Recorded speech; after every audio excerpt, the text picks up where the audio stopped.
জীবনে অনেক হাসি, গান আর গল্প হলো। ঠিক বলেছিস, পথটা শেষ হওয়ার আগেই সব আয়োজন শেষ করে ফেলতে হবে। কিন্তু যদি শেষ মুহূর্তে বুঝি আসল প্রস্তুতিটাই নেওয়া হয়নি। এই দুনিয়া ক্ষণিকের, আজ শক্তি আছে, সময় আছে, সুযোগ আছে, তাই নামাজ, ভালো কাজ, মানুষের হক আদায় চান, এগুলোই হলো জান্নাতের চাবি। হ্যাঁ, একদম ঠিক। হ্যাঁ, চলুন। আল্লাহর সাথে আমাদের সম্পর্কই জীবনের সবচেয়ে গুরুত্বপূর্ণ দিক। 5 ওয়াক্ত নামাজ আমাদের অন্তরকে শান্ত রাখে, এটি আমাদের সঠিক 5 ওয়াক্ত নামাজ শুধু ফরজ নয়, এটা মানুষের অন্তরকে শান্ত রাখে, ভুল পথ থেকে দূরে রাখে এবং আল্লাহর নৈকট্য এনে দেয়। আলহামদুলিল্লাহ, আল্লাহকে স্মরণ করলে জীবন সুন্দর হয়, ইনশাআল্লাহ আখিরাতেও সুন্দর হবে। হ্যাঁ, আল্লাহর রহমতে সবকিছু ভালোই হবে। আল্লাহ তাআলা আমাদের সবাইকে সঠিক পথে চলার তৌফিক দান করুন।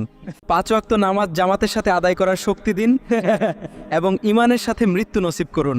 আমিন।